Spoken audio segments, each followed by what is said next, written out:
The power stop braking kit.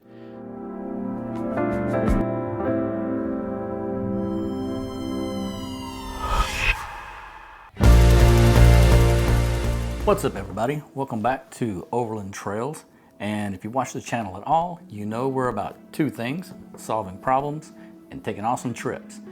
In today's episode, we're going to solve one problem that we've come across in the Overland Tundra. We've added an alley cab, we've added a water tank, a big refrigerator, lots of gear, 35-inch tires, and the OEM products that come for the braking system just really aren't that much really great when you're in the mountains. We've had some brakes get a little hot on us. We want to basically be able to have no problems there at all. Hence, what you see in front of you, the power stop braking kit.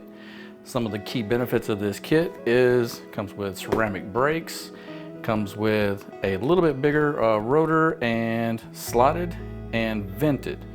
So with this, we should be able to stop a little bit better. It's designed for trucks that tow, and so we're gonna see how this works. Let's get into it. Okay, you normally see slotted and vented rotors on high performance vehicles to help dissipate heat, to manage a high stress, kind of environment. What this one has a little bit special about it is obviously it's got the standard venting holes and the slots, but the slots themselves are rounded slots. They're not squared groove, and that's supposed to help ventilate debris and gases away from the pad a little bit quicker. It is a cast iron rotor, and it is zinc coated, which should help control any kind of rusting, which I don't know if you ever set your car in the driveway for a little while after running it. You can start seeing a little rusting along the pad, along the rotor itself. So hopefully this upgrade will get us to where we need to be. And if this does work really well, we're probably going to do something like that on the Jeep when it's time to upgrade that. Now, the pads that come in the kit are basically, according to them, a proprietary carbon fiber ceramic material that enhances the strength of a typical ceramic pad for better load handling. We'll see about that.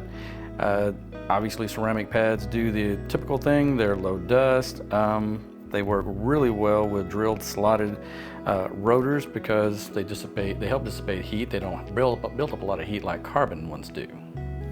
Now, I picked up this entire kit, the pads, the rotor, and all the installation steel components that go with it, as well as some ceramic grease stuff that you're supposed to use, on Amazon for around $290. It is currently on sale for $247, but that may not last long. At the current filming of this, it was on sale, but it is a pretty good deal. Now, if you don't want to do any of this yourself, if you don't want to mess with any of this kind of stuff, you can always go see our good friends over at CB Adventure Supply. They sell the power brake kit, which probably is a little bit better than this one. It's better designed for those high stress situations, but they do a great job on the installation. I needed to save a little bit of money to get this done, so I'm going to do it myself. Okay, the brake install did not go as planned. It was probably the worst install of components on a vehicle that I've ever had to do. But it was not the brake stop's product fault. My lug nuts were rounded off from years of tire shops using torque wrenches. They were aluminum, so that makes sense in some ways. The torque wrench just tends to wear on them because they pound on them and then rounds the edges off. So for the first 2 days, we could not get the lug nuts off. You could get a few, but not all. After taking it to 2 different shops to see if they could get it off, they wouldn't touch it because I have 2-inch spacers on the front. We were finally able to get a deep socket and get most of them off. And so, okay, went and bought some new lug nuts. Could not get one in particular off on the driver's side, so I had to figure out how to get it off because I could not figure out any other way, and there's a bolt underneath the aluminum cover, and it is steel. So what I did was take a cold chisel and a sledgehammer, beat that nut until I peeled back the aluminum off the nut itself, and then was able to get a socket onto the center steel bolt inside, and was able to get the last lug nut off after taking the wheels off, getting the spacers off, getting the front discs off, and dropping the brake caliper, getting all the new pads in, the new discs in. I have to say that it stops phenomenally better than the OEM parts. I am very impressed, and this is not even top of the line brake parts. It is a upper tier, brake improvement part, but Power Brakes, I believe, are one of the best, or not, if not the best, the ones that they install at CB Adventure Supply. I'm going to be doing the back here soon.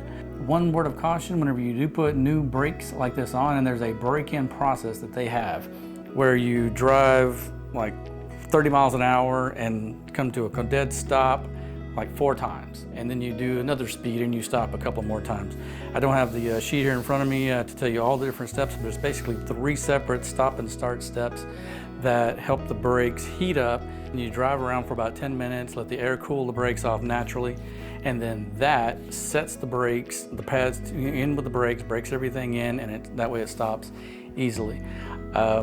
When I do the back, I have to do the same process, so it shouldn't take me about 2 weeks to finish the job itself. Again, can't say enough about the brakes and their stopping ability. The ceramic pads do take a little bit to get used to versus regular pads. They grab a little bit softer, so you have to press a little bit harder, but between the vented slots and the brake system, the way it's laid out, it stops very well. The only thing I can do next to upgrade would be to upgrade from a 2 caliper to a 4 caliper brake assembly. So y'all have a great week, and we'll see you on the next video, and we'll see you down the trails.